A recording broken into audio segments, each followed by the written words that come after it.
You're all set? Great, thank you. Let's go ahead and get started. Good afternoon, everyone. This is the Tucson-Pima County Historical Commission Plans Review Subcommittee meeting of Thursday, August 31st, 2023, called to order at 1 p.m. And I will go ahead and call roll. Terry Majewski is here. Savannah? Here. Savannah McDonald. And Joel Ireland? Here. Great, thank you. And we are lacking Commissioners Mulder and Griffith, but we do have a quorum with 3. So we'll go ahead and continue with item 2, which is the approval of the legal action reports minutes for the meetings of July 25th and August 10th, 2023. Could I have a motion to approve as submitted, please? I'll move that, Joel. Okay, is there a second? I'll second.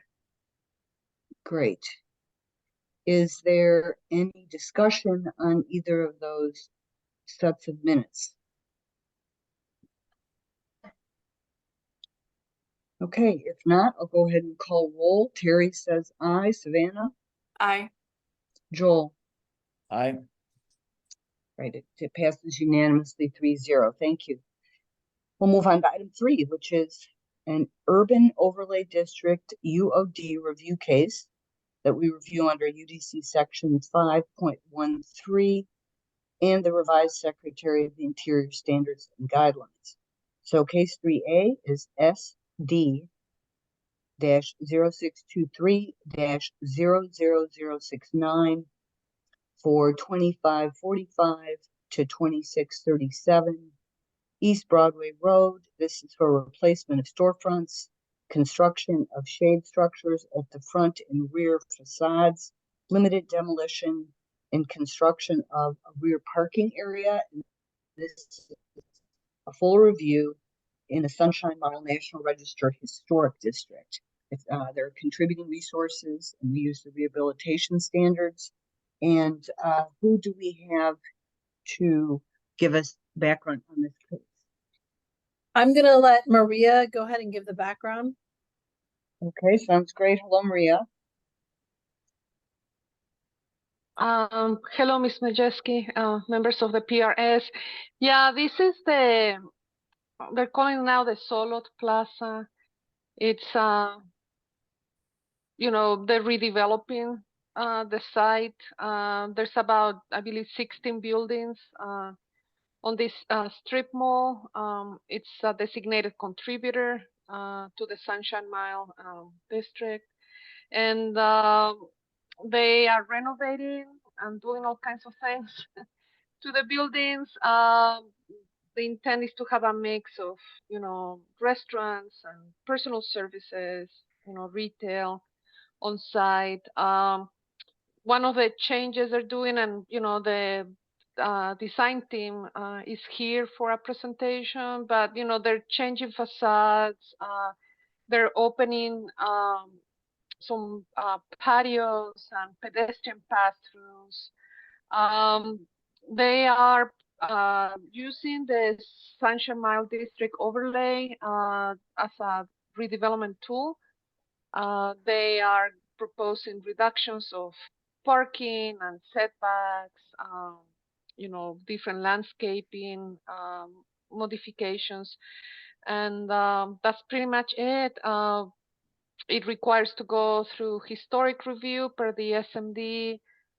Tentatively, we have the meeting for the DRB review, the Sunshine Mile District DRB review for September 15. And that's all I have, Ms. Majewski. Thank you. Jody, I am not seeing the little recording button. Is it recording on your end? Yeah, it's showing that it's recording on my end.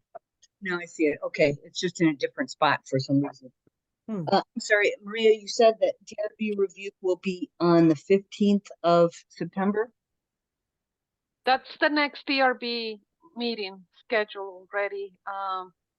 That can be moved sooner if, PRS issues a recommendation before then, or just wait until the 15th, or later if the PRS decides to continue the review Okay. to another date. Okay, but we should maybe plan for the 15th, especially because of the holiday and needing to get, yeah, okay. All right, well, we'll go ahead then. And who's presenting on this case? Oh, hello. I'm Rick McLean. I'm with Rep McLean Design and Construction, and I'm part of the architecture team for this project. And also with me today is Paige Rep, who is also with the architecture team and the general contractor for the project, as well as Jen Levstick, and she's with Westland Resources, and she's our historic preservation consultant on this project. Great. And I'm sorry, Rick, could you tell me again your company? Absolutely, it's Plan? Rep McLean Design and Construction. Okay, and who did you say was with you? I know Jen, but who is your general contract? Paige Rep. Okay, thank you so much, and I'm sorry about that. It's just sometimes hard to hear. Oh, no problem. Okay, go ahead with your presentation then. Thank you. Will you share Okay. the screen? Perfect. Yep, I will. Rick, are you the one sharing your screen? Because I have to make Yeah. you a co-host. Okay, yes, please. If you could make me a host or a co-host, that'd be great. Yeah, Did and go ahead, Rick, let me ask. There's several phone numbers here, and I don't know who they are. Are you recording, getting that, Michael? Or do Yes, I see one iPhone. I don't know who that is, but the other people, I think I know that. I'll get their names. But there's Yeah. something with an iPhone. I don't know who that is. Okay, That's could Michael, that's me. That's Paige Rep. Oh, okay, okay. my got phone. got you, Thank you so much. Okay, thank you.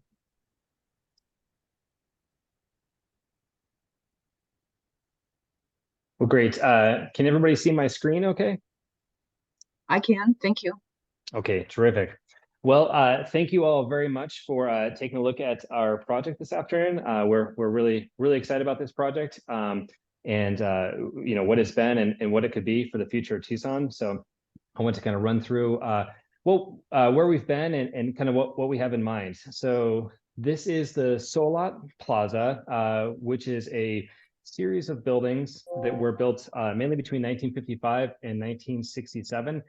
It's just under 28,000 square feet of buildings in total, and it was done by several notable architects were involved in this project, kind of including Bernard Friedman and Nick Keller. And this Rio Nuevo acquired this property a few years ago when Broadway Boulevard was expanded. So here you can see what it looked like post expansion for the site.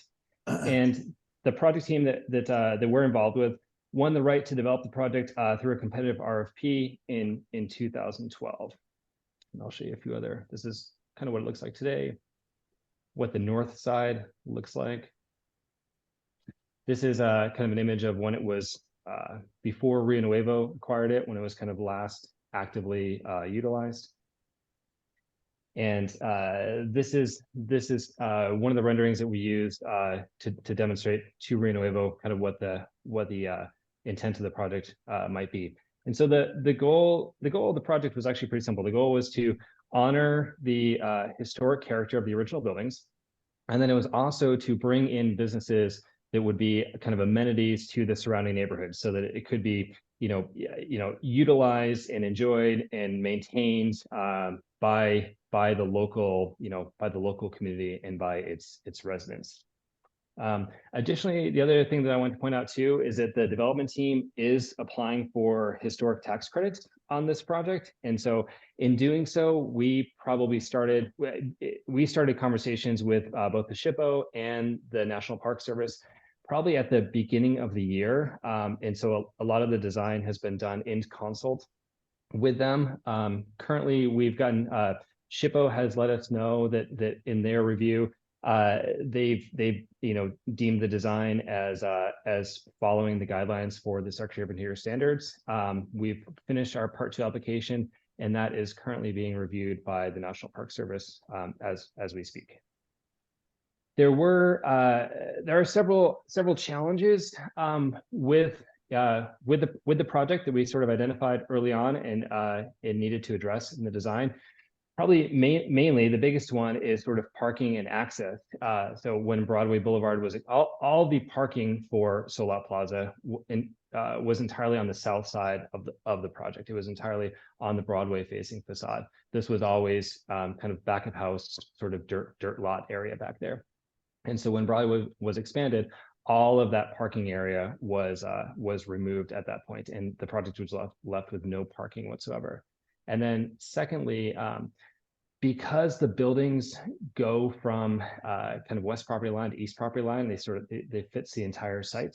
There was no access from Broadway. So the project team is proposing putting a new parking lot on the north side of the project, but because there is no access from Broadway, the developer worked out an agreement with the neighboring property owner to actually purchase an easement through that property to the tune of $250,000 to be able to construct a new driveway from Broadway Boulevard that would then allow access to the back parking area of the Solot Plaza.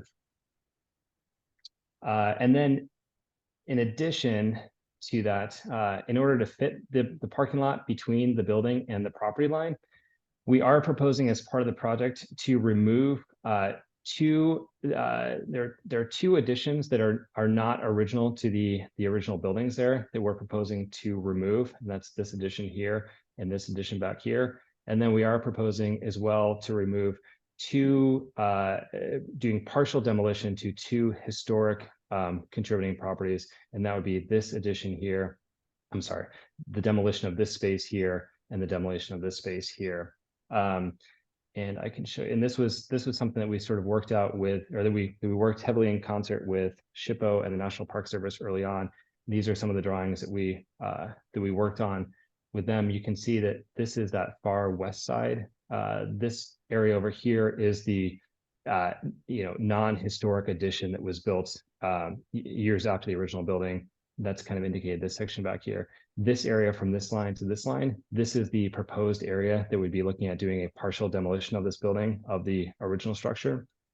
And then this would be that view at the bottom here, showing what it would ideally look like when it's all done. I think the benefit to this would be we'd be able to remove that solar structure that's there, and this area of the parking lot goes away, this area of the wall goes away. I think it does open up a lot more. It makes a lot more of the building kind of visible, and it's not as concealed as much as it is right now. And then this is a view from sort of the northwest corner, kind of looking back on that section. The other couple of the other issues that we had too is this is actually kind of a unique property now, in that it has sort of two front entries. So the south side down here is really the character defining section of the project. That's always been the area that has the kind of the most interest and the most character going on with it. But now that we've got the parking lot on the north side here, a lot of these areas on the north will now sort of become front doors to the project as well. So one of the things that we looked at and is these pedestrian pass-throughs, and they're located here where my cursor is going across, and here where my cursor is going across. This is actually something that was that's in the SMD document as well, and it's something I think that's kind of encouraged by the SMD for these pedestrian pass-throughs. And really the idea is we didn't want to create a situation where, this is the character defining section of the property, and now we're sort of turning our back on that and only focusing on this north side. And we didn't want to end up in a situation where, this kind of became lifeless and, and neglected because of that. So the idea here is we kind of identified two spaces. They were a little bit more narrow, kind of lower ceilings, maybe didn't have quite as much interest as some of the other spaces, that we could create these pass-throughs, and they would allow people to park on the north side and then be able to walk kind of through these areas and then be able to get to the newly activated south side. We did, this is something I know that, we spoke to about with Jody earlier in the year, and we also talked to both SHPO and NPS about it too. At one point, we did have, you can see up here, what we're proposing is that there's a couple of small openings here and here in each one of the roofs. We'd like to put some trees in those pocket patios to kind of bring some landscape elements kind of into there to soften it up, and also bring some natural light and some ventilation into those spaces. We did at one time, we were proposing having 4 openings in there. I think both Jody and the SHPO said, we think 4 might be a little bit too much in there. You might be removing too much of the roof. So I think NPS kind of came back and they said, we think 2 of those might be a little bit more appropriate for what you're looking at doing. So we were happy to comply with that. The other piece of this too is that this is a rendering, and you can see that proposed pocket patio that's right here. We had looked kind of early on about maybe keeping the storefronts in place, but removing the glass from there so that it had more kind of more airflow and a little bit more connectivity through there. And one of the other comments that we received from SHPO was that they felt if we removed the glass, it sort of changed the reflectivity of that south side of the building. And they felt that it was kind of really important to keep the storefront as not only the aluminum mullion system, but also that glass in there as well too. And I think that that's how it stands today as well too. So you can see that this would be, the original storefront that's sort of repaired and cleaned in place, the original parapet that's on top of that, and the elevations here as well too. And then moving forward through there, the idea for the rest of the south side of the building is really to repair it, clean it and refurbish it back to its original state. So there are a few storefront systems which need repair. A lot of it's in good shape and actually just needs to be sort of cleaned up. There's most of the stucco and the brick and the block in the building are in pretty good shape, but there's some areas that we need to do a little bit of stucco repair. We will be just looking at matching the original surface for that stucco. There's a couple spots. This building here, I'm not entirely sure when it occurred, but when it was Metaphysics, I think was last there. This storefront had been removed. It had been filled in with a frame wall, stuccoed, and there was sort of a residential kind of a residential wood door that was installed in there. Luckily, we have the original drawings for the building, so we'd be looking to remove that frame wall that was added and then bring it back to the original storefront condition that was there, and then highlighting the original brick on both sides and the stucco parapet above that. And then you can see these are our existing elevations of the south side up here and the north side down here. And then these are the proposed elevations, again, of the south side up top and the north side below. One of the other ideas for this was since so much is being shifted to the north for the access, how can we really make sure we're kind of activating this south facade and keeping it used and keeping it maintained and full of life and energy. So when you come down Broadway, the buildings have a lot of draw and a lot of interest. And so adding sort of patio space and sort of outside public area in here, I think was really important from the get-go. And obviously to kind of make that work in Tucson, we'd be looking at if any shade elements, and I think the lack of shade in the project was one of the challenges for us. And so there was kind of an early interest in doing some sort of shade canopy on here.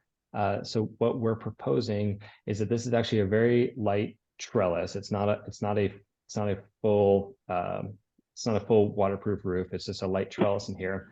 It does not touch the building. It's actually completely detached from the building. So if it needed to be removed at a later date, it could be removed, and the building has no effect on the building whatsoever. And then when we looked at sort of how this could be done, a lot of the buildings, and that trellis actually really only occurs for these few buildings on the far west side. I think as it moves east, the character of Solot Plaza changes a little bit. I don't think it's appropriate down there, so we really just kind of limited it to this section. And we're looking at there's a horizontal brow that kind of appears through a lot of these buildings at the same line. This Solot Realty building in the center actually sort of steps up into a more vertical. So we looked at kind of following those lines to sort of draw from those original proportions and lines of the building to kind of match it through there. We did look at some of the precedents as well too, and some projects that have these sort of kind of horizontal shade elements in there and how those kind of interact with the buildings. And this is actually the Friedman building that's right across the street from Solot Plaza. It's obviously been remodeled and it doesn't appear this way now, but we love this space, and that was kind of some of the things that we were looking at for it. This is again the north side of the building, which was always, you know, very much just back of house spaces. Now with that new parking lot in there, what we're proposing, again, a trellis or a kind of a shade structure on that north side to make those spaces a little bit more enjoyable through there. You can see this is that pocket patio space over here. And then these buildings, some of these spaces, when they're in food and beverage, they'll need a little bit of kind of enclosed storage space. So you can see that we've kind of allocated for that too. Again, this trellis the shade structure that we're proposing does not touch the building whatsoever. So it could be removed at any time, and the building would be as it is today. And then you can see here too, this is the location of that north that north patio cover. So it only runs probably about a third or 40% or so of that north side. This just shows our development zone here. And then the materials, like I said, you know, a lot of the brick and the block that's on the building, and even the stone and the storefronts, they're in pretty good shape. I think they just need a little bit of, you know, repair and some love to kind of bring them back to sort of full serviceability. But we want to, you know, maintain everything that's original there. Even some of the wood that's on the building, even on the south side here, is actually in pretty good shape. We would just be looking at kind of retouching up the paint for that. You can see there's a little bit of new steel that we're proposing for some of those trellises, and this would be the wood on the underside of that back patio cover. And I think that's pretty much everything that we wanted to kind of show you. Jen, is there anything I missed or anything else we should talk about? Sorry about that. I was trying to unmute. I have too many screens up. Yeah, I mean, I think you did a great job. I just kind of want to just sort of reinforce the idea as you brought up before. Again, this is a rehabilitation tax credit project. So the entire time the team has been, you know, working with the SOI standards. They have gone through SHPO consultation before submittal of any of their prepared plans. Those have had a very successful reception from both the SHPO and the Park Service. So, you know, any of the concerns that you all might have, such as partial demolitions or any of the trellises, have been reviewed and approved both by SHPO and by the Park Service. So any of those kind of concerns, you know, hopefully knowing that there are both the SHPO and the Park Service have found that both of, you know, those items still meet the SOI standards. So I just want to make sure that idea is just reinforced with the group. Thank you, Jen. That's very helpful.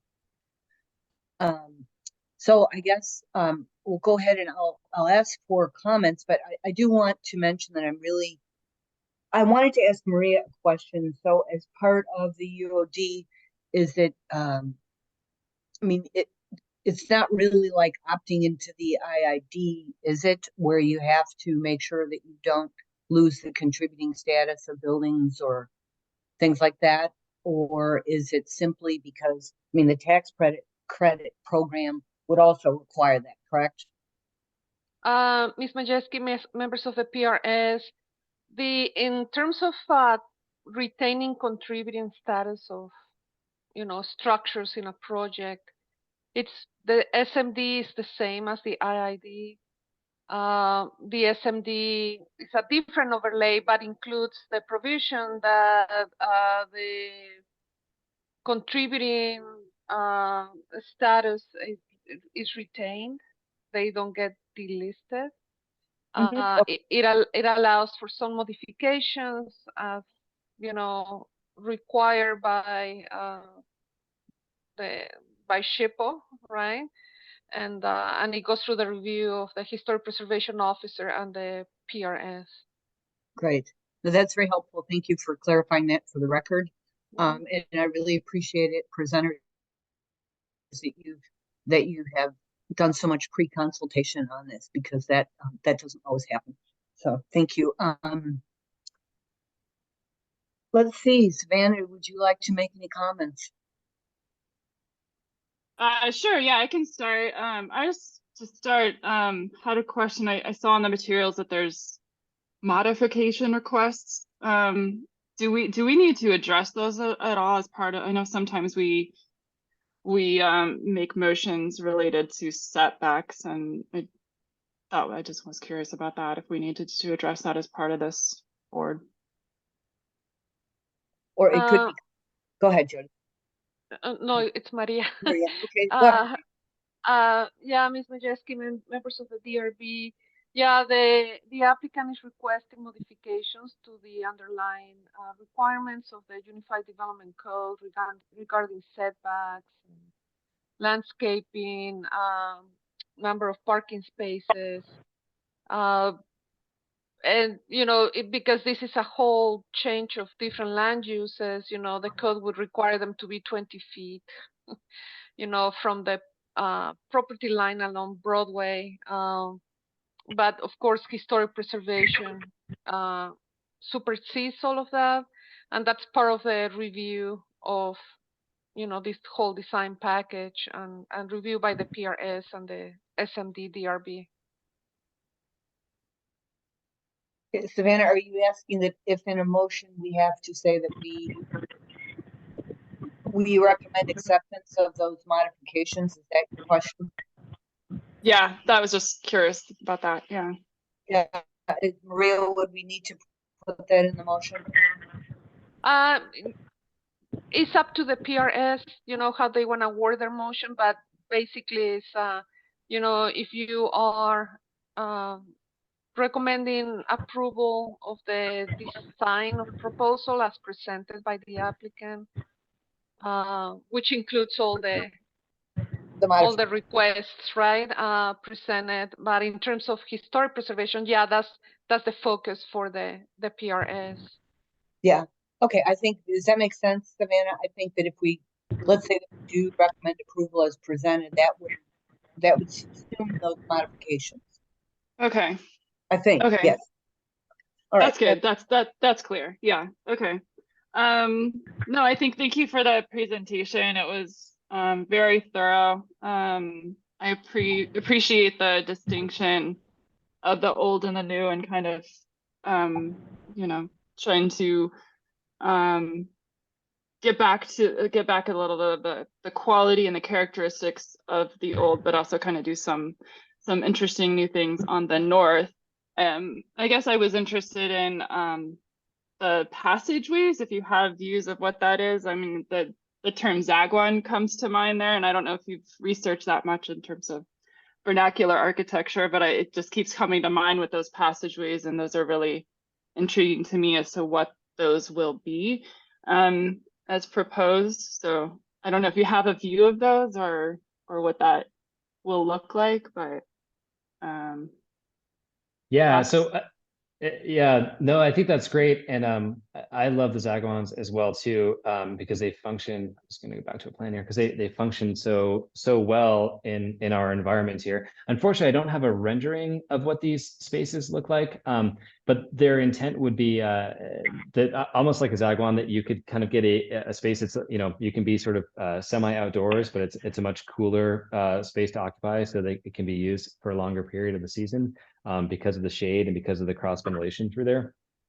And they've been kind of placed in areas strategically, like I said, not only because we felt that they were probably, you know, maybe buildings that didn't have as much character to them, so that they might be more appropriate for a situation like this. And then they're also sort of located kind of on the quarter points of the project too. So we have kind of, you know, better pedestrian flow through there. And then we're actually looking at the uses for either side of those buildings, about placing, maybe like on this one here, for instance, maybe like a coffee shop on one side, and sort of like a beer and wine on the other side, so that in the mornings, this could be kind of a well-used space there for people enjoying coffee in that space, and in the afternoons, evenings, maybe having a drink, something along, and then also still people sort of crossing through those spaces. But in terms of the materials are on there, we are keeping they're a combination of sort of brick and block demising walls that move through there. So those would remain and be, kind of presented, with their original materials through there. Storefront all stays the same. We are proposing the roof openings and adding the trees in there as well. But hopefully that gives you kind of an idea as to what we were thinking for those spaces. You said some of the roofs stay, or just partially? Yeah, so if you see Okay. up here, these where you can kind of see the tree poking through here in this rectangular section, that would be an area that we're proposing to remove, and then the same up here too. And then everything else in between there is the original roof at that point. Got it. Okay, cool. Yeah, I think it's an exciting development and proposal, and I think you've done a nice job of responding to the historic nature of the project. The last thing I was curious about was kind of the paint and kind of the consistent approach to the facade, which I love, but at the same time, like, I also kind of loved just the kind of eclectic variation that we're more recently used to in those facades. So Sure. what's the plan there? As tenants move in, are they going to be able to kind of customize and add a splash of color to personalize their space, or is you're gonna try to keep a pretty consistent? I don't want to say like necessarily homogeneous, because I do like it, kind of like the holistic approach, but I don't know. I was just curious about the variation and the personality that each space will bring. Yeah, no, that's a good point, and that's something that we have been kind of working through the whole time as well. And it's interesting in that the project, before Rio Nuevo acquired it, it was 17 buildings on 17 different parcels with 17 different owners, and now but I think it always sort of acted as a plaza, but it had these kind of distinct elements in through there, and now it truly is kind of a plaza that works all together kind of on one parcel. And so we thought that we really loved the distinctiveness of each building. We wanted to make sure we sort of highlighted that along there, but then also kind of give it a cohesive feel throughout the entire project. So that's why we were kind of looking at sort of that kind of mid-century kind of orangey yellow kind of look for the stucco, in combination with the lighter color of the stucco there, to help some of these spaces sort of pop through and tie them together. Then looking at sort of that kind of cherry red color for some of these wood elements. So that was part of the process too, was kind of based on the elements, kind of identifying sort of the color, so that it really kind of, I think, helps sort of accentuate some of the original design intent that was that maybe got muddled a little bit over the years. The other thing that we're going to do is, come up with a cohesive sign program for everything, and try to bring in some variety and some kind of things that tie the whole thing together, but also then through the signage itself allow a lot of these individual places to showcase a lot of their own individuality. Great, that's good to hear. All right, that's all I had. I like those shade structures a lot too. I think that's fantastic. So, Well, thanks, Savannah. Awesome. Thanks, Savannah. Rick, could you clarify again? So the entryways to the wand-like elements, they will maintain the same storefront sort of entrances? Like, would you go through a door to get in there, or did I understand you correctly when you said that SHPO and the Park Service wanted you to retain those storefront-like elements?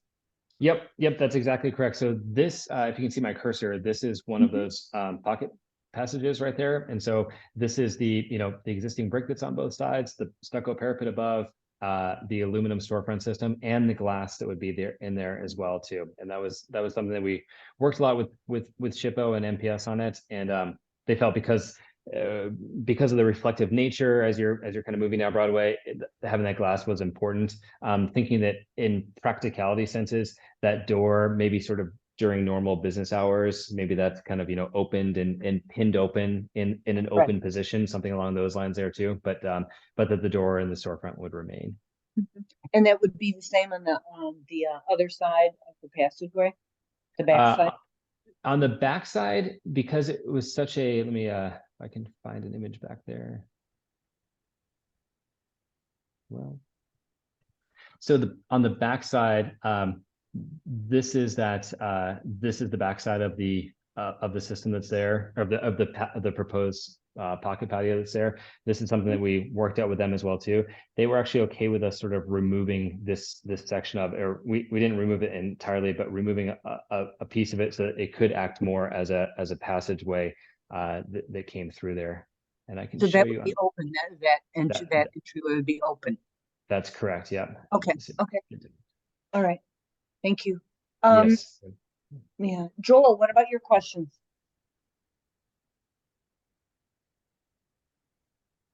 Joel?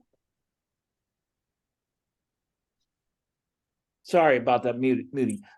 So great place to start, because I had a question about the relation to the back entrance and the frontage that we're maintaining along Broadway. Are the entrances to the shops in the front after you've walked through the passageway, or are the entrances from the back parking lot? It's actually Yep, that's a great question. It's a combination of both. Some of the spaces are preferring to sort of direct people through those pocket patios and into their spaces that way. And some, I think because of the practicality of it, are, creating sort of new entries off of, they'll have a new front door on that north side that people will just come from the north parking lot into their building that way. And on those new ones, man, maybe this is a question for you, Terry. On the new, where they do have a new entryway in the back, will those be subject to review or some sort of minor review at least? And that's an informational question. I just don't know.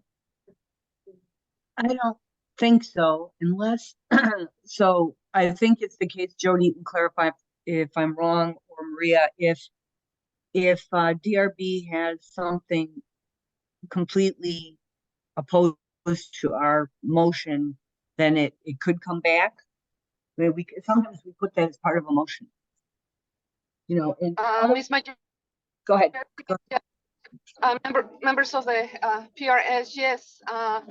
If the DRB says something different than the PRS, it would be a matter of consulting with Jody, the Historic Preservation Officer, if there's something that they're not meeting in terms of other, requirements per the SMD, then they may need to go back to PRS. But again, historic preservation standards supersede other requirements. Right. There's no minor review type thing here. It's like, this is kind of it's a different type of review because it's under the UOD. Kind of like when we do the IID reviews. Wouldn't that be correct, Jody?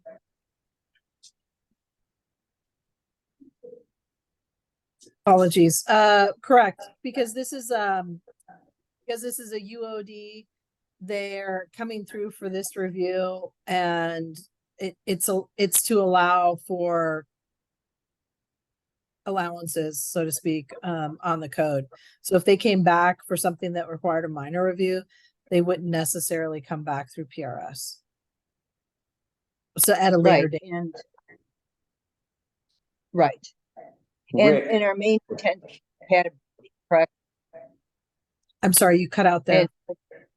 Our main goal is to worry about compatibility and also about maintaining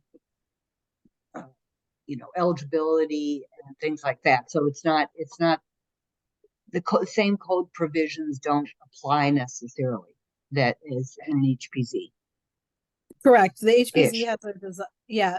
Typically the HPZ and the advisory boards, when they're reviewing it for consistency with their design guidelines. But as always, you are reviewing for consistency with the Secretary of the Interior standards.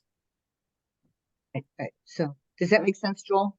Yeah, I just that was my concern. I apologize I'm sort of the lay representative on this committee. I'm not sure I understand all the acronyms, but DRB, OD, et cetera. But I just want to make sure that what we do in the back doesn't endanger the contributing status of the the project. So that I raise that as my concern, and if you've taken care of it, that's great.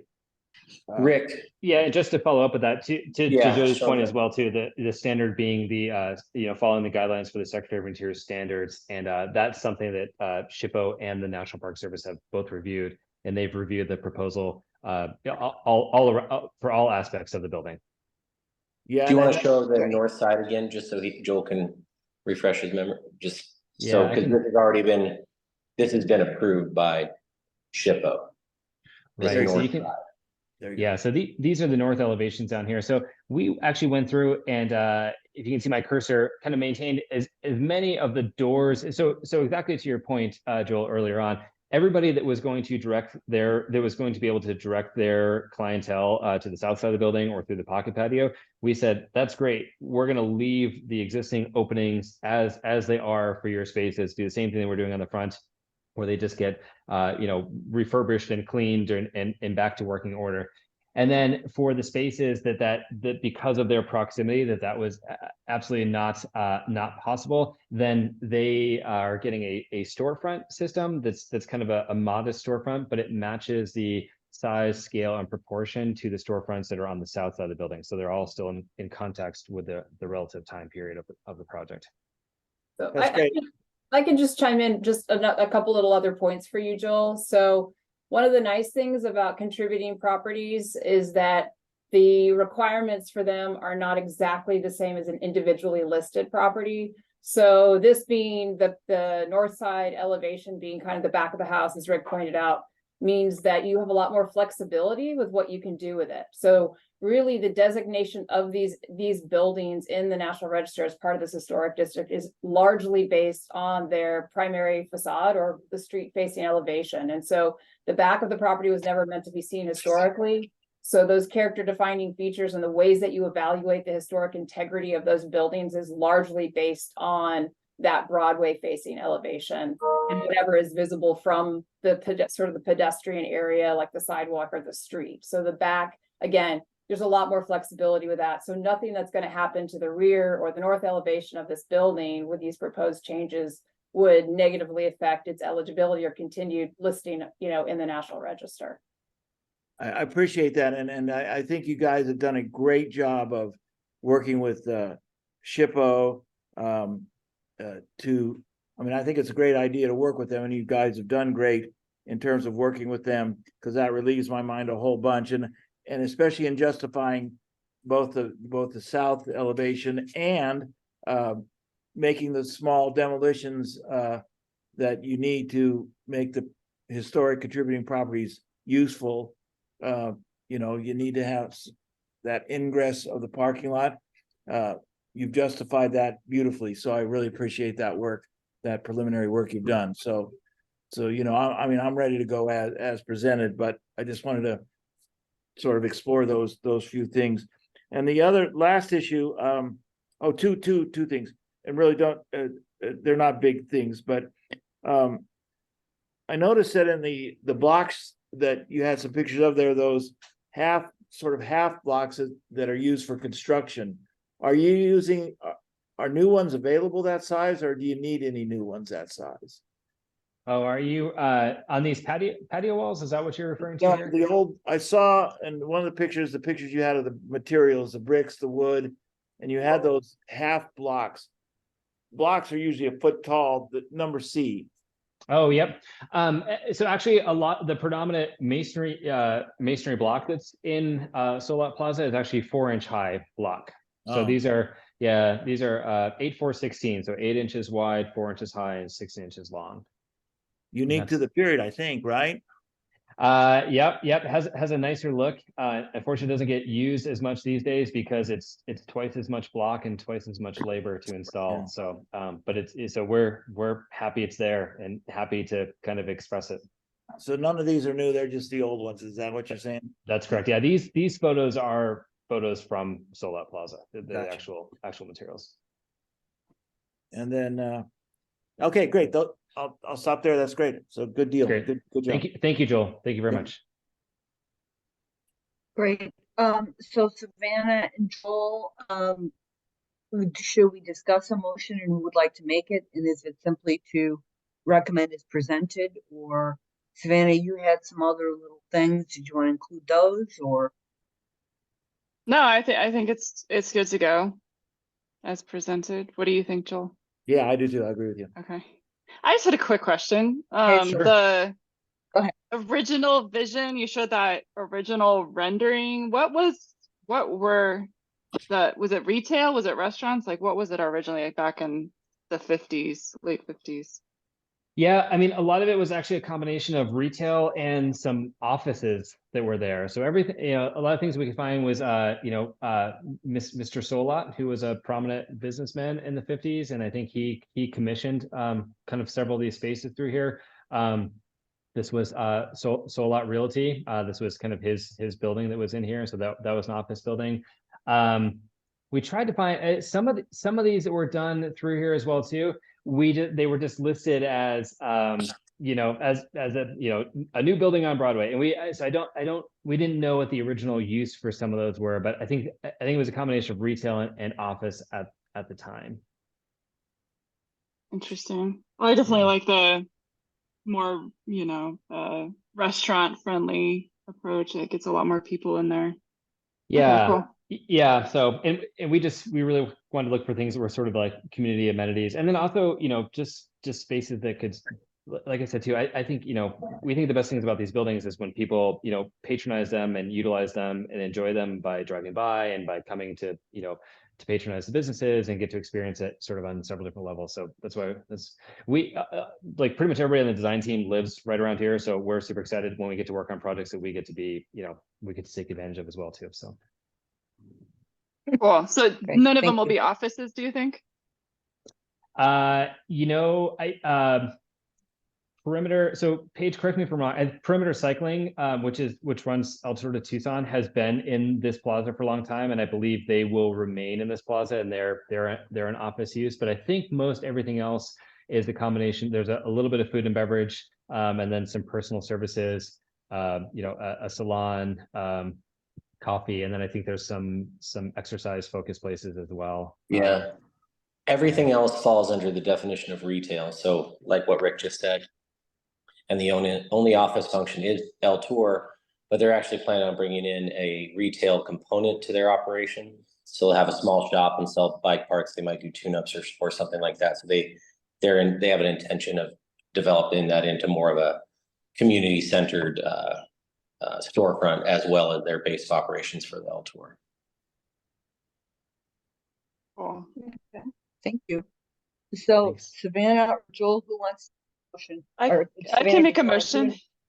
I don't think I need to include I anything just don't else. have the paperwork in front of me to recite the. Okay. Do it then. Yeah, I'm happy to. Okay, on the matter of SD-0623-00069, which is at 2545 through 2637 East Broadway. I move to recommend approval of the project as presented. And I'll second that motion. Great, thank you. Great, thank you very much. Any further discussion? Okay, if not, I'll go ahead and call roll. Terry says aye. Savannah? Aye. Joel? Yep. Aye. Aye from you? Okay. Yes. All right. So passes unanimously 3-0, and best of luck with the project. Thank you so much for your presentation. All right. of you. Thank you all. We really appreciate it. Thank you very much. All right. Bye. Take care. Mhm. Bye. Bye-bye. Okay, let's move on to historic review cases. Item 4 on the agenda that we review under revised Secretary of the Interior Standards and Guidelines. 4A is case TP-PRE-0823-00293 at 1010 West Miracle Mile. This is for construction of a new building, restoration of historic sign, and it's a courtesy review for the county, and it's in the Miracle Mile National Register Historic District. It's a vacant parcel, and we'll be using the rehabilitation standards. And so Jody or someone from the county have background on the case? Yes, both Scott O'Mac and Ian Milliken are here, and they can provide background. Yeah, Great, thank you. Go ahead, guys. Okay, yeah, so I'm Scott O'Mac with Pima County Cultural Resources. I'm here with Ian, also from Cultural Resources, and the managing architect from Facilities Management for Pima County, Marty Clow, who will actually give the presentation. But I can give just a little bit of background. This is the construction of the new Northwest Service Center for the county on the former site of Golden Pin Lanes, which was originally a contributing property in the Miracle Mile Historic District under Criterion A, not under Criterion C for architecture, but under the historic theme, community planning and development. After the county bought the property, it was determined that the building could not be repurposed as the new Northwest Service Center, so it was removed as a contributor from the nomination and demolished. And a new service center has been designed by Marty's team. He's going to discuss that. And Ian, do you want to add anything else about the preservation side of the background there? No, I believe you guys were familiar with the demolition and familiar with the at least two character defining features that were retained as part of that demolition. Marty's going to showcase those, but one being the signature wall, rock wall that sat at the street facade to Miracle Mile. And then the second element being the historic sign. So yeah, but all of that demolition, I think, came through courtesy review. It also went through SHPO. So this is the next step in that process, is bringing the concept design for the new building. Thanks, Okay, Ian. thank Do you want you. to take over, Marty? I can. Thank you for having me. So I'll share my screen Sure. here. Do I need permission to do that, or can I just? I don't know, Jody, does he need permission? I'm gonna try. Let's see what happens. Oh, you have permission already. Sorry. Does that, yeah, can you see that site plan there? Yes. Yes, Not quite yet. yes. Yes. Everybody's got it? Yeah, no. Thank you. Yeah. Okay. So yeah, I was gonna give a little background context, but thank you, Ian and Scott. But as I said, we purchased the facility and its use, its size, several other features, floor level changes, it just weren't conducive to what the county was looking to do there. So we hired land space architects right around the time of demolition, or a little bit before, to look at creating a facility where the county could provide services to this kind of marginalized community. So those services that are included are a health department and a community and workforce development department as well. So we'll be a great asset to that area. You can see here the site plan shows Miracle Mile here at the bottom. There's on the corner is a food store, a little kind of an old market, or a kind of a convenience market. To the north is a mobile home park down the steep hill with a big, really lush planted area. And then on the west side is La Frontera. It's a transitional housing type. I'm sorry, it's off the page, right on the side here. This is an empty space. Right off the side here is La Frontera. So in the center here, you can see this gray shape is the building location. It has a central courtyard through it, and there's plans for a future building on the west side there. So when that piece goes in, it'll have a nice courtyard between the two with entries on either side. As Ian had mentioned, there were two pieces that we knew we wanted to retain right away, and that was the large marquee sign, which sits in its current, I believe its original state, and is in okay shape, so we'll be able to restore that. And then the curved stone wall that is, I think, so iconic of that elevation. Everything else beyond that building was very simple and plain, and like I said, we weren't able to salvage it, but we put quite a bit of effort into salvaging the stone wall. So that's kind of the overall site plan. The building is very modern in its aesthetic. It's glass and masonry, very horizontal roof lines, smaller windows down at the bottom, large glass above, which is mostly office space. Most of the service spaces are on the first floor. This is that courtyard piece with the dashed, this is the south elevation. So there's a dashed line with that stone wall, and I'll show you some better images of what that looks like with this kind of shaded courtyard space in the center with seating. The end walls are, masonry glass, and then you can see a screen wall on the west side to block sun on the glass, but this is that courtyard space as well. So for those two main features, the stone wall here, on top of the stone wall are existing bowl sign with I believe it's a concrete or stucco ball and pin, which we've retained. We have those currently removed. I believe the bowl signs were lit, internally lit. So our plan is to restore those and put them back on the wall. And then we're looking at integrating in a county sign on that wall. It's so upfront and visual from the street. One of our challenges has been is how do we communicate to the public this is no longer the bowling alley? How do we keep people from walking in with their bowling shoes, when it's a health department? So people went there for so many years. I think it's the sign said they're open for 59 years before I think the letters blew off the marquee. So that's probably one of the few integrations of sign on any of the historic elements that we're looking at. Because we had looked at a couple options on the marquee sign of integrating county signage into that. And I think we ultimately landed on that wasn't the right thing to do. Let the historic sign be the historic sign. And then let's just integrate a simple county logo here. And then other signage would be new to the site. So monument signs at the driveways, small, 3, 4 or 5 foot signs with indicating it's a county facility and the departments and services it has. The thought on this sign is, I'm going to pull up an image here, so this is what it looks like before we purchased or right after we purchased the building. You can see how it has the change letters in here, which blow off. And Marty, I think you're only showing one screen. If you're showing something else, you might want to pull that over. I got it. Thank you very much. So let me see. Sorry to interrupt. No, I don't know if I have to switch or not. Let me see if I can do this. I just want to show a photo of the original. You see that? Yes. Oh, yeah. So the change letters here. So what we wanted to do was integrate. Say that. I'm sorry. I got it. Okay. I see it now.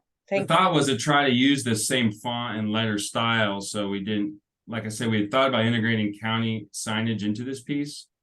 Since we really don't need a change letter sign there, we looked at some digital message boards, but moved on from that to keep this the historic sign as close as possible. So using this similar font and kind of layout, our thought was, why don't we leave that and put a new message on there? So if you see back to my other presentation, our thought was to I worked with Ian and Scott a little bit. What if we just said, welcome to the Miracle Mile Historic District? Put something on there that will never change. Not a building name or not some slogan or anything, just something about the district. And so that's what we're proposing. And then, maybe at the end, when I'm done, I'm interested in some feedback on that. We think it's probably the most simplest thing to put on there that won't change. I think we need to work with some of this lettering, maybe make it a little bit larger to match the sizes. I actually have a few pieces of those original letters in my office. So kind of work with a sign vendor to mimic that exact font and size and layout. So it looks like the change letter signs were put up there. And moving on to a couple. So here's a rendering of what that would look like. So you could see building in the backdrop, the curved stone wall in the front, the sign. This is kind of was my shot at trying to lay those out on the sign. And then you can see the bold letters on top with the ball and pin. And then this is kind of the idea is this is that front door. It's a drop off, a waiting area. We're introducing plants into that area. And then you would go behind the wall would be that courtyard with the building entries.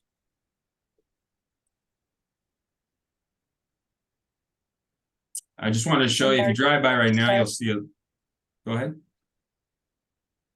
Where would the signage then be for the building? Signs of the building would be, Or if you were getting to that later, that's fine, or, okay. so you can see a small monument sign at each one of the entryways. So we're proposing, these are the same access points as of now. So there's one on the east side, one on the west off Miracle Mile, and there's an entrance off of Fairview. So we would introduce a small monument sign at each one of those locations. Like I said, 4 to 5 feet tall, just for vehicles driving by to see. And I could show you more on that if you would like later. Just a little bit about the stone wall is we discovered that the concrete roof structure was tied into the wall and it didn't have much of a footing. So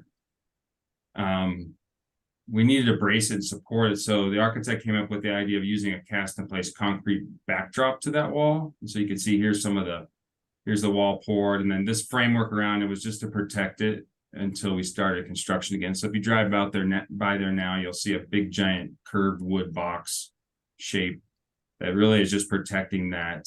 And so back to the, here's that backdrop, which I think is quite nice because it frames that stone wall and really kind of sets it off. But was really there, the secondary purpose is to hold that wall up. It's unreinforced stone. We were quite worried it would tip over or have an issue, especially while it sat and then even during the construction phase. Another thing is during demolition of the building, we found underneath some carpet a terrazzo ball and pin within the structure. So kind of a funny, cute little graphic of a ball and pin smiling and a couple lines showing its motion. But we were able to cut it out of the floor and retain it. And we're looking at putting it in the plaza area behind the stone wall, kind of near the entries, resetting it in the ground flush with the concrete. So we were able to save that piece as well. And then you can see that. So here's behind the stone wall to the building's entry. Here's that courtyard. So that will sit probably in this area right here on the ground.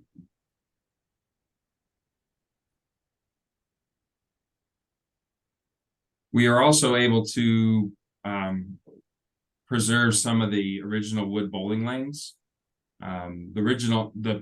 The owner had rights to them per our sale agreement, but they left some, and we were able to acquire quite a few. And so other people were purchasing them as well. In fact, Iron John's Brewery has used the wood lanes for their bar tops and tables in their and one of their breweries, but we were able to purchase those. And so we worked with the design to try to use those in the lobby on the wall.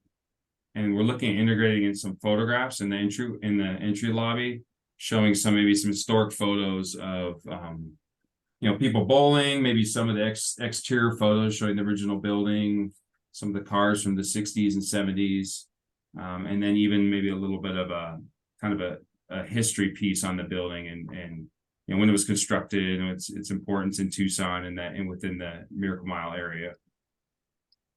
And we also were able to retain some gutters, some steel gutters that we're trying to find a use for at the facility. Maybe a wall of the steel gutters, but in here in blue are where we've got the wood lanes on the walls. We're going to build some wood benches out of them in a couple locations that are kind of prominent locations for where people will have high visibility. So in the lobby, and this is a large meeting room, so we'll have it has a waiting area. We're going to put those on the wall and look at putting some photographs on those as well. And here's kind of an early image of that lobby with the bowling lanes on the wall with photographs. We've kind of switched it around a little bit to go vertical, but you can kind of see our idea that these elements that we're able to salvage are being repurposed in some fashion in the building and trying to communicate some of its history. I think that's all I have. That's the end of my presentation. I'm more than willing to answer questions, either about the project or Okay, about well, some of the elements. Yeah, let's go ahead and start with whoever wishes to go. Joel or Savannah? Who wants to start? Sure, I'll start. I guess my question off the bat was, I mean, and just in looking at this plan, it looks like the roof overhangs the rock wall. I mean, and then in the rendering, it looks like maybe there's another wall going north-south. How does that interface or interact with the historic rock wall? Or is it just cantilevered and held Yeah, back? it's cantilever for shade there, and it's just a little, looks like it's just barely, it's actually not over the stone wall at all. The stone wall would be this line, so it's kind of just over the kind of edge of that concrete wall. And then the other wall is a shade element that runs through here on the side of the west side there. I'll go to that image as well.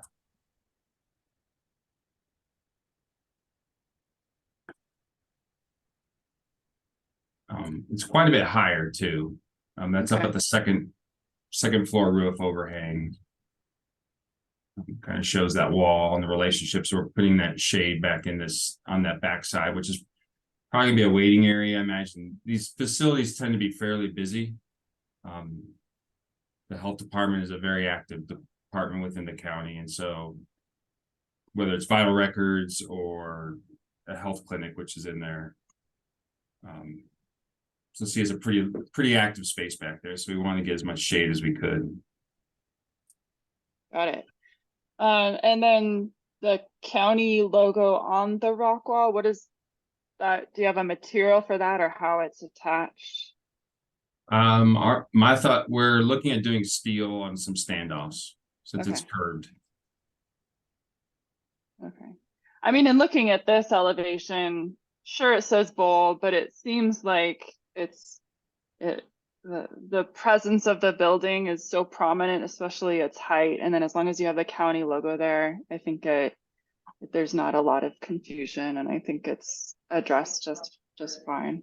We had a thought of changing the, sorry to interrupt you there, but maybe instead of bold, putting Pima there. The 4 letters just happened to align with ours, but we kind of, and then maybe moving the bold letters to the inside and maybe putting them in the lobby there, or even the ball and pin in the lobby, because we have been struggling to, or been concerned with, will people know it's a county facility, or they think, oh, that's the big sign says, Golden Pin Lanes on it, and think about it after a while.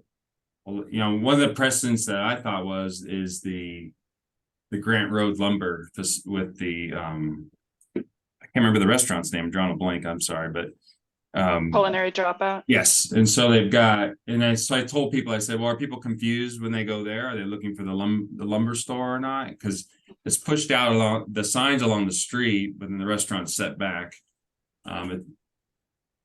It looks like a much different building than it previously was, I think, in both cases. So I'm not sure it's going to be an element of confusion as much, or at least I think it will help. And then seeing that big county logo there on that real dark stone, we're hoping that's enough to let people know now that this has a new use and it's a new building.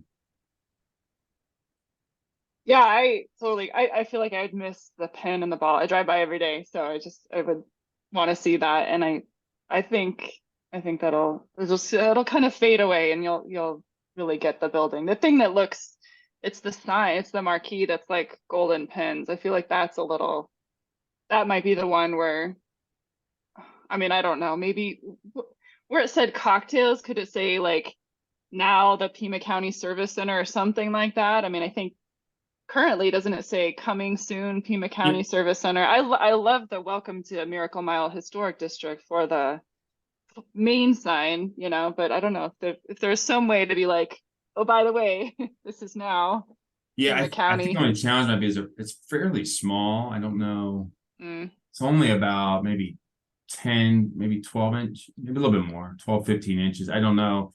I mean, I think we just thought maybe stay away from it. It was our thought. And you're right, it said like cocktails and I think wagering or something like that there before. Another challenge that we've had is our county logo and trying to integrate some of that into there doesn't really work as well. Like trying to get that branding in there, it could be a challenge to us. Our logo doesn't really work well stretched out because it's got that dome shape. Yeah. Okay. Well, that's all I had. It's just it's a bit of a design challenge, but I think the rock wall and everything over there is really great. I feel like I just would see at least something that says Pima County on the sign. I don't know if it needs to be the logo or what. Maybe that's a requirement, but on your half. Not necessarily. You could definitely look into that. I'm glad to see the marquee sign restored though as well. It needs some rehab. So that was it for me. Well, thank you, Thank Joel. you guys. Yeah, thank you. So, no, this looks great. I was troubled also by the, not troubled, but wondering about the Pima County sign, sort of with Savannah on that. And what popped into my mind is that I know when I'm trying to find buildings, I often look for the address, and I don't see anywhere where there's an address prominently displayed. Now it may be elsewhere, but maybe that's a solution, just to put an address on the building somewhere. What we're looking at doing is on the monument signs, putting the address on there. Yeah, it's only that. So as you're driving by, you could, you're looking for, I know sometimes seeing the numbers on the building. In fact, we probably will have maybe a set there as well because they're a code requirement to have them. But sometimes they're hard to see on the building as you're driving by, you're turning your head. So I think seeing on the sign there, the 1010 is helpful. Yeah. So I think it's great. I mean, yeah, it looks good. I like what you did with the golden pin sign and welcome to Miracle Mile Historic District. Yeah. So thank you guys for your work. Appreciate it. You're welcome. Yeah, and I'll just add that I appreciate the thoughtful consideration that went into the design, and looks like it'll be nicely landscaped, and it's not, it is a modern building, but to me it's not an overwhelming building. Does that make sense? I mean, even though it's large, I don't know if that makes sense, but well done. So, and again, we thank you for coming to us for this courtesy review, and we'll be typing up, this will be in the legal action report, just, our comments and so forth, if you're interested in those for the future. So. Thank you very much for your time. Thank you very much, and for your time too. Thanks, everyone. All right, take Thank care. you. Thanks, guys. Okay, let's move on to item 5, which is the Task Force on Inclusivity Report Recommendations. 5A is discussion on best practices for naming of city and county-owned physical assets. And as I've said the last several times, we're waiting for Carol to get back from her trip so that I can work with her and Commissioner Riojas on that. So no report for today. Item 6 is current issues for information discussion. 6A is minor reviews. Michael, do you have something for us? Yes, Madam Chair. The last week I did 2 minor reviews with Commissioner Ireland on the field. The first one we'll talk about will be at 219 East 2nd Street. That one was for a solar panel. You want me to? Oh, I'm sorry, Michael. I'm having trouble with my Zoom thing. Just one moment here. Gosh darn it! Can everybody hear me? I'm sorry. Is that in Army Park or West University? I'm sorry. That was in West University. Yeah, that at 219 East 2nd Street. Yes. Yes. Yeah. So yeah, we did a minor review. That was a solar application, which down here in West University, those are a little hard to hide in from a front or side view, especially since this was on a sort of a corner lot with Second Street and an alley. But we basically said they were on the right track. There was a condition, Michael, which I can't quite remember. They were going to try to hide one more, but if they could, and if they could without affecting the use, then that would be okay with us. Yeah, given the I'd fact want that to- it's on a corner lot, it is so difficult to put those panels in such a way that you cannot see it from the street. But the applicant was going to do the best they could do to minimize at least the view of those panels by reducing them more closer to the roof than was proposed. And they were okay with that. So they're going to revise the concept and send it to staff with that little bit of revision. Yeah. And the second one, which actually is now a full review, was at 220 East Speedway.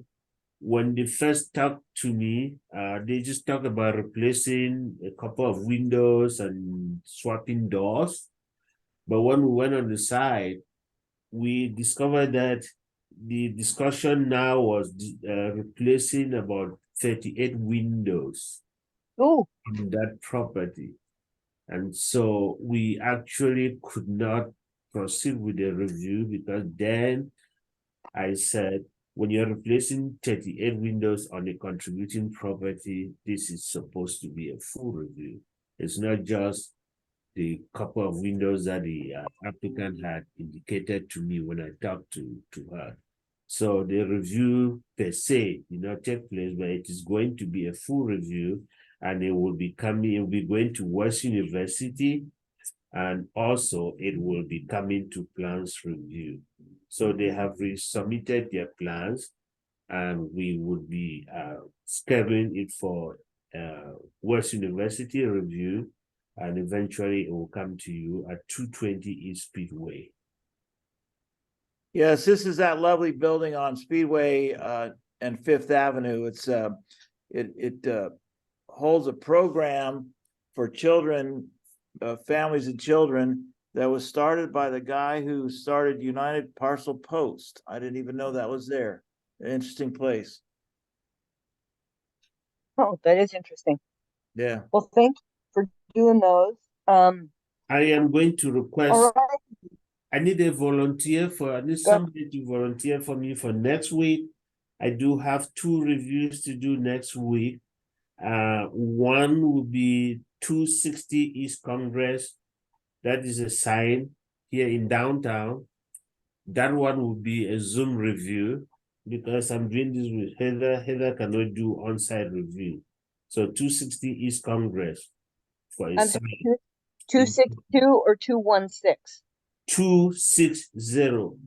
Oh, got it. 260. Okay, thank you. Yes, that will be for a sign. It's a projecting sign in downtown. So I'll need a volunteer for that, and it will be a Zoom review. Yeah, Michael, I can do it if nobody else is able to. Sure. Okay, thank you. And Just then email me. I will have one at 519 East 4th Street. That one is for a roof shingle. It's not yet certain that this will take place because I requested material from the applicant and they have not yet provided the material. I'm hoping that it will happen this week. As soon as I get it, I can schedule that next week.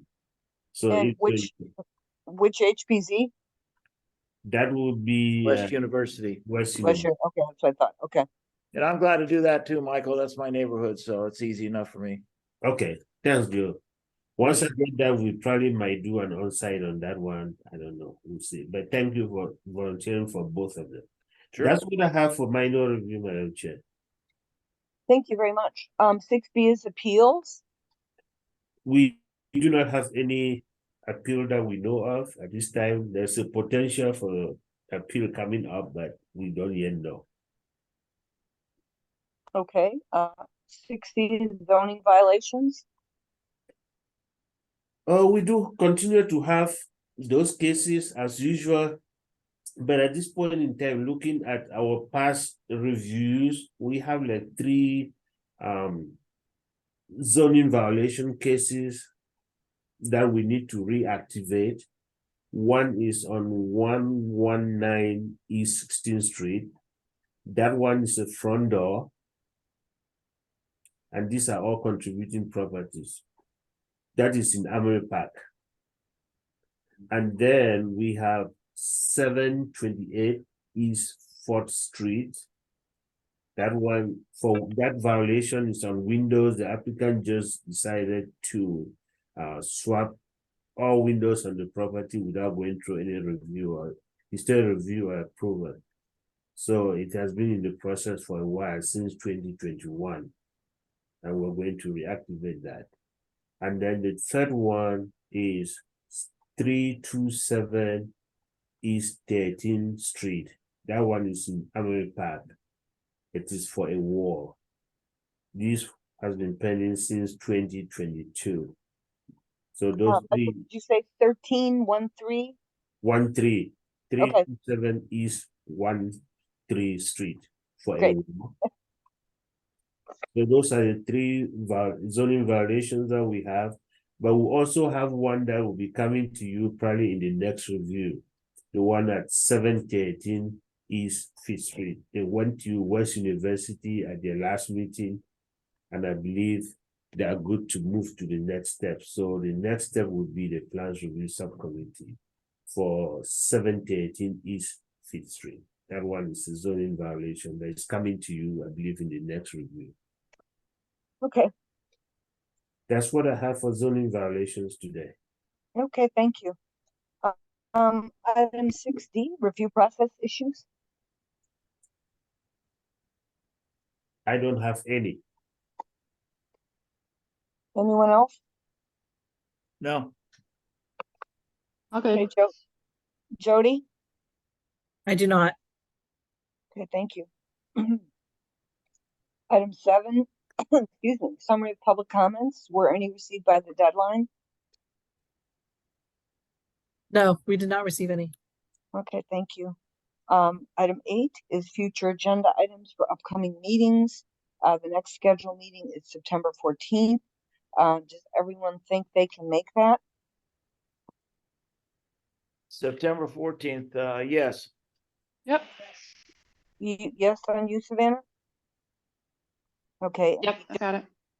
I believe Carol is back by then. I don't know. Did Jan say she might be available in September? She did. Okay, well, hopefully. Is Ricky returning? Yeah, I wanted to ask about that. See, she couldn't, I thought it was August, but she still hadn't received her schedule until August. So now my only issue is if Ricky comes back on, then we need to have 4 as a quorum. And I mean, Jody, what are your thoughts on that? Well, hopefully it gets better. I mean, Jan won't be dealing so much, I think, hopefully with her father. So she'll be present a lot more. That seems to be what she indicated. Right, yeah, and it's understandable, and I think Carol as well. So maybe I should just reach out to Ricky before the next full commission meeting, because we'd have to reappoint her and see if how long her schedule would hold for that. You know, because she's really anxious to get back on. So, you know, we 3 have pretty much lately been the core, and I'm sure we would get 1 more out of the other 3. But do you see any downside to that, Jody? The same downside you see. Terry, is Yeah. the problem the numbers thing that right now we have to have 3 out of 5, and if we bump 1 member, that Brings it up to 6. it brings it up to 4 out of only 1 or more possibility. Yeah. Right, I see. Okay. Yeah. Yeah, that is an issue. And we rarely have had to cancel meetings because of a lack of a quorum, but we had to last time. So Yeah. I think it's 6 of one, half a dozen of another. You know, the thing is, if you go up to 7, then you still have only 4. 4 out, yeah, but you got more of a pool, yeah. I'm sorry, hold on a second.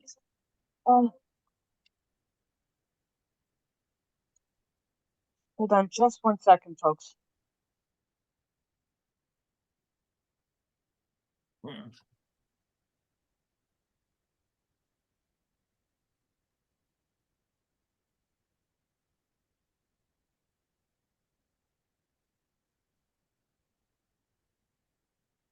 As a side note, when you were asking who was in there originally on the Solop block, Savannah, I think my eye doctor from when I was in high school was in there. Oh, wow. Oh, you're what, Jody? My eye doctor, Dr. Iacano, Yeah. he used to smoke big old cigars, and it was like totally retro 60s when you went into the space, the way it was decorated and everything like that. Nice. Sorry It was about that. That always was a haze in there. my surgeon's office, so I had to tell him I'd call him back. Like, don't not wait for me. So, okay, so do we have any future agenda items you want to summarize? We, as Michael mentioned, we have the 7-Eleven through 713. I think it's North 5th. That's in West University. East Fifth Street. Oh, sorry, East 5th Street. Thank you. I have a problem with North and East. And then there is a continued item, which is that fence in Fort Lowell that you saw a little while ago, and we've since gotten clarification from SHPO what's going on with it, and they've redesigned their fence, so you'll see that again. And I think 629 North 7th Avenue. That's what I have at this point. And what's 629 North 7th? I knew you were going to ask me that question. I have my notes, and I like from now on I'm gonna put what that is. Because I have my notes. That, and you can fill in more if you wish. Okay. I think what that is, I can't remember. All righty. So if there's nothing else, folks, we'll go ahead and adjourn at 2:26. Thanks everyone so much for their time, and have a great long weekend. Good Thank meeting. you, Great, you everybody. too. Thank you. Okay. Thanks, Bye-bye. bye everyone. Bye, everyone.